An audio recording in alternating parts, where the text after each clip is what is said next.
with the 13th edition of Marex Maritime News Bulletin. These are the headlines on Monday, the 11th of May 2020.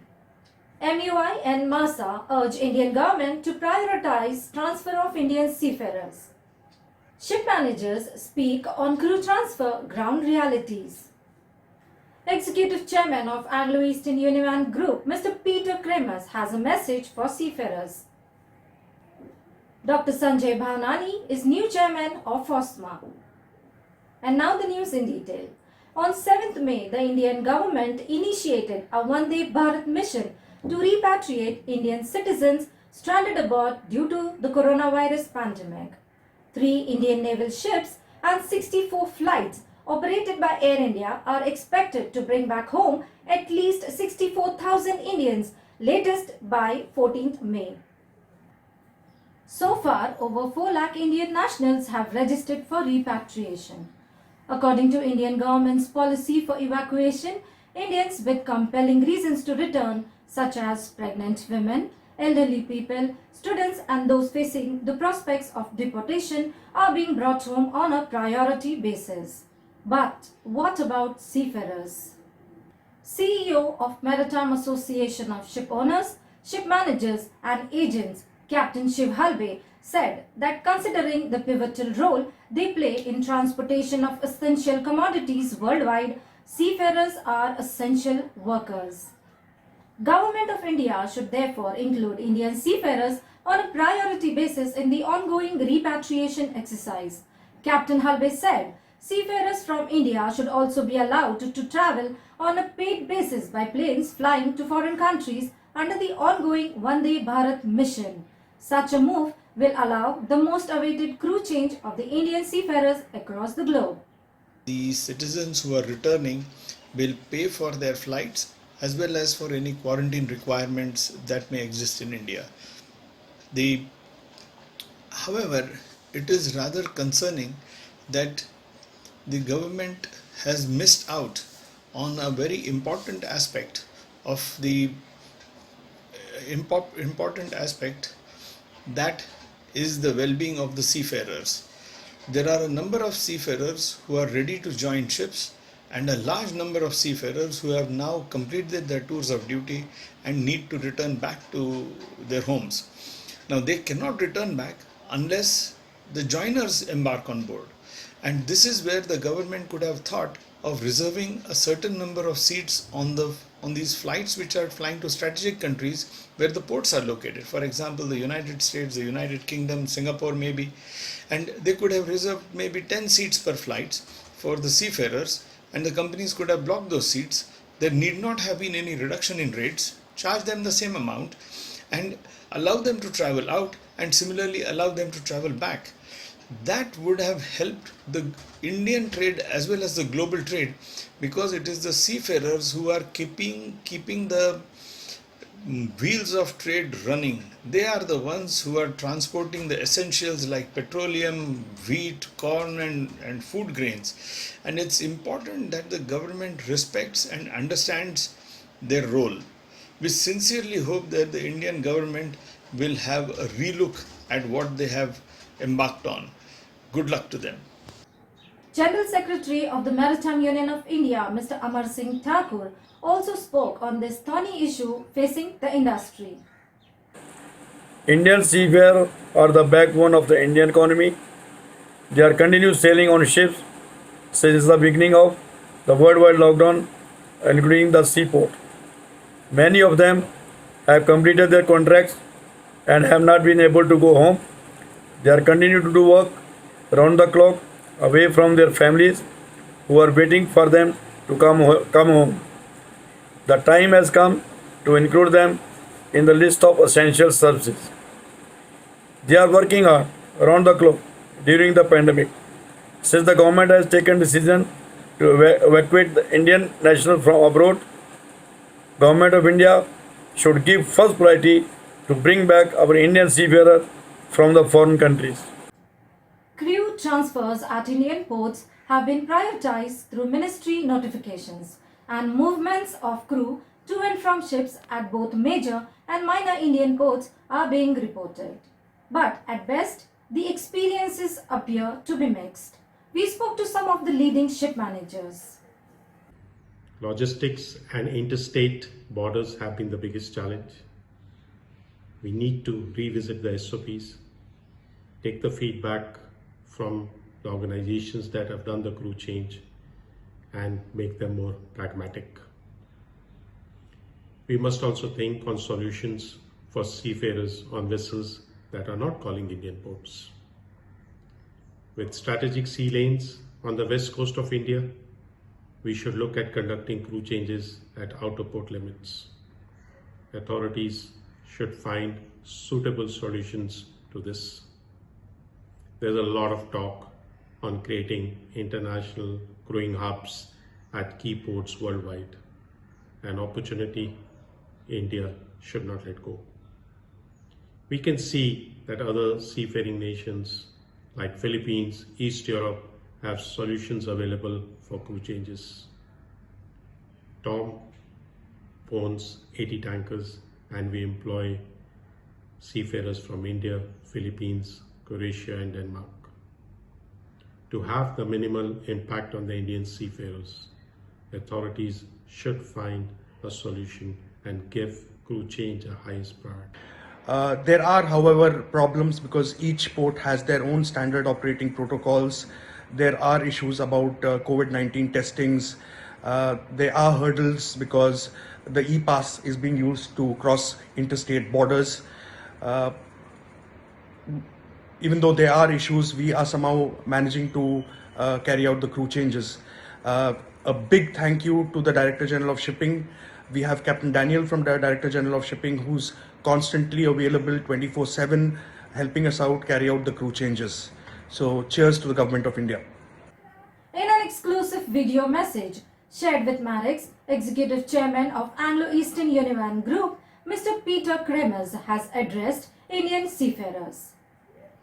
No one knows exactly how a crisis like COVID-19 will play out in the months to come, or how long it will last. In such an unprecedented situation, an honest and transparent communication from an eminent personality like Mr. Cremers is aimed at boosting the morale of the hardworking Indian seafaring community. I'm sitting here speaking with Peter Cremers, Executive Chairman of Anglo Eastern. Peter, can you please tell me why did you take this opportunity to speak to the audience at Marex? Well, it's a golden opportunity to address all people in India for whom working at sea is a living. We don't have that many opportunities. We are difficult times, and the best we can do is to talk to everybody. So it's a unique opportunity I have now. So these are unprecedented times, admittedly, with the coronavirus. And it's very important for those on board to continue serving with dedication. Can you please elaborate a bit more why it's so critical in these times to keep up the global trade routes? Yeah, of course, people in general don't have an idea where all these things come from that they use every day. Now suddenly there are some problems in the supply chains, and now only people are realizing that there are large numbers of people, like all of our seafarers out there, making sure that things get on the shelves in the shops, that fuel gets into the fuel pump, and especially now, in the midst of all these problems, all of our seafarers make sure that the ships keep on going, that the ships keep on running, keep on calling ports, and that at least that part of the major supply chains are still working. How else would we get Chinese produced face masks in Europe? How else would we have all the equipment that people need everywhere as through container ships? Would you say that even at the best of times, people are not fully aware of what seafarers actually do and how they contribute to the economy and No. societies? No, Of course, that's a problem, and maybe in all this problem there is this little silver lining that maybe yes, now people start to realize that there is something like a seafarer, that there is something like ships bringing goods from A to B. And what would your message be to the seafarers currently serving on board ships who are unable to return home due to the various lockdowns and travel restrictions? What would you say to them? Well, keep on doing the job that you do, knowing that the job that you do is critical at this moment for everybody in the world. The ships have to keep on moving, and as we always say in the company here, you are the heroes at this moment. You are the champions. You keep on moving things around the world. So keep that in your heart, that you say, I am doing a very critical job.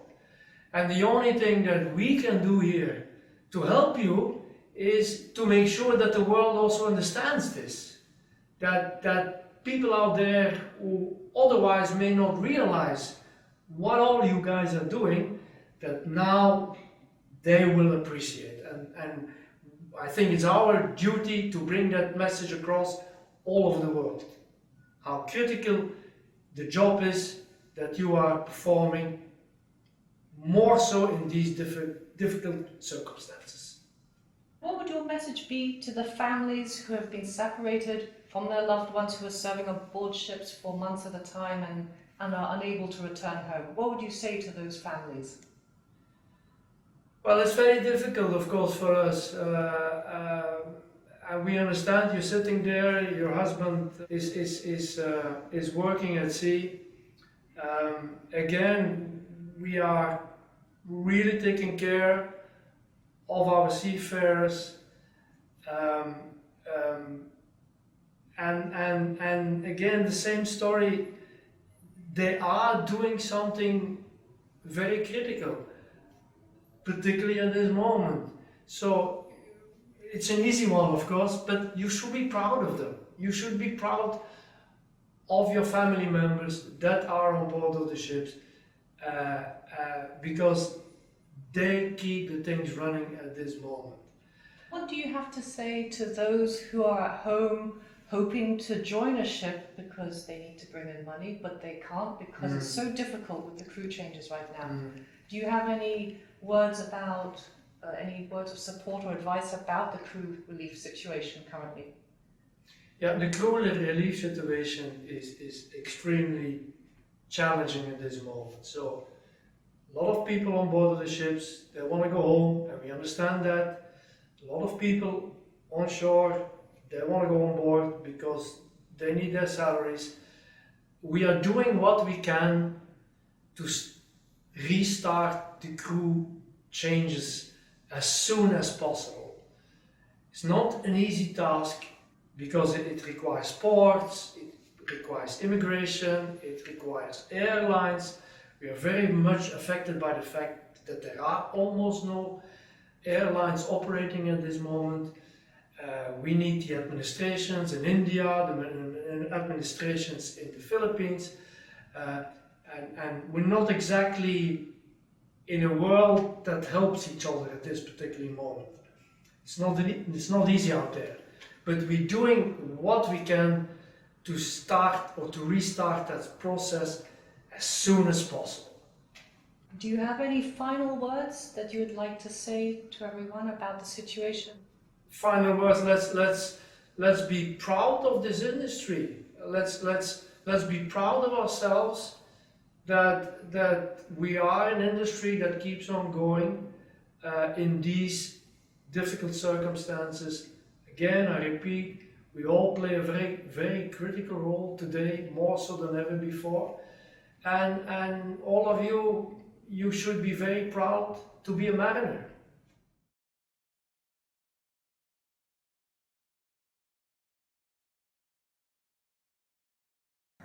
Meanwhile, a director and COO of MMS Maritime India, Dr. Sanjay Bhavnani, has taken up the reins of chairmanship of the Foreign Ship Owners Representatives and Shipmanagers Association, FOSMA.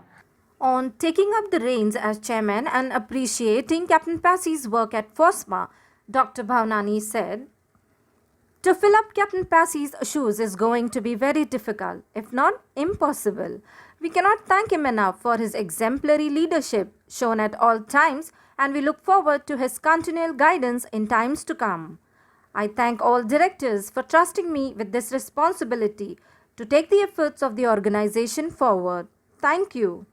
After serving for over 7 years successfully as chairman of FOSMA, Captain Naveen Passey relinquished the position on 7th of May 2020. In his farewell note, Captain Naveen Passey said, "I cannot find the words to describe what an absolute honor and privilege it has been to be a part of and serve the great institution of FOSMA for nearly 2 decades. In other news, founder of Mumbai-based leading logistic company Team Global Logistics and chairperson of the Federation of Indian Logistics Association, FILA, Mr. Vivek Kele, recently shared his views on the effect of the ongoing pandemic crisis on the Indian logistics sector. The post-lockdown, we're going to have, the business disruption is going to be of a different kind. We're talking about working within different kind of constraints. The constraints are essentially in terms of availability of manpower, because we've seen that a huge amount of manpower is now, especially the labor class that's handling the cargo, may not be available because of some of it was migrated labor, and those laborers have gone back to native places. So we're going to have a shortage of manpower. Second is because of the social distancing rules which are in place, and there is going to be a lot of automation in terms of the processes that's going to happen. Leading Maritime Union, National Union of Seafarers of India, NUSI, today celebrates NUSI founder Mohammed Ibrahim Sarang Day through social media. This day is celebrated in the memory of Shri Mohammed Ibrahim Sarang, who founded the union in 1920. The celebration features eminent maritime personalities and have been webcast through NUSI Facebook, WhatsApp, YouTube, NUSI website and the NUSI app. INS Jalashwa of the Indian Navy arrived off the port of Malé on the morning of 7th May to evacuate Indian citizens stranded at Maldives on account of the ongoing COVID-19 pandemic. This ship is part of Operation Samudra Setu, launched by the Indian Navy to bring Indian citizens home from foreign shores.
Mr. Reuben Paul, Chairman of Merchant Navy Welfare Board India and Sea Mission International, is a renowned seafarers welfare personality who has been serving Indian seafarers for their well-being for over 20 years. The Merchant Navy Welfare Board is a registered charitable organization. Presently, it operates in Maharashtra, Andhra Pradesh and Tamil Nadu states. Mr. Rubin spoke on the work of MNWB during the current pandemic crisis, which is hurting the underprivileged the most. We Sea Mission and Merchant Navy Welfare Board collectively distributed necessary items to the poorest of the poor and needy families in this region. We have distributed rice, cooking oil, dal and all the necessary items to these poorest of the poor families. Not only that, we have opened a 24 hours kitchen centers at our seafarers welfare centers, and our local volunteers and our staff have distributed food packets to the daily labor and the port workers who have no work during this pandemic time. We are regularly in touch with the port and district revenue authorities, and we have assisted local shipping companies and seafarers for their prompt sign-on and sign-off. Whenever seafarers have a problem in our ports, the port officials, they called us to provide them necessity items that we have done already. Not only that, our Sea Mission specially organized food bank in various states in India. Tamil Nadu, Maharashtra, Andhra Pradesh and various other states, we have distributed rice bags to the poorest of the poor families. We are very much thankful to our shipping industry and to all our supporters. Thank you for watching this news bulletin. See you all next Monday.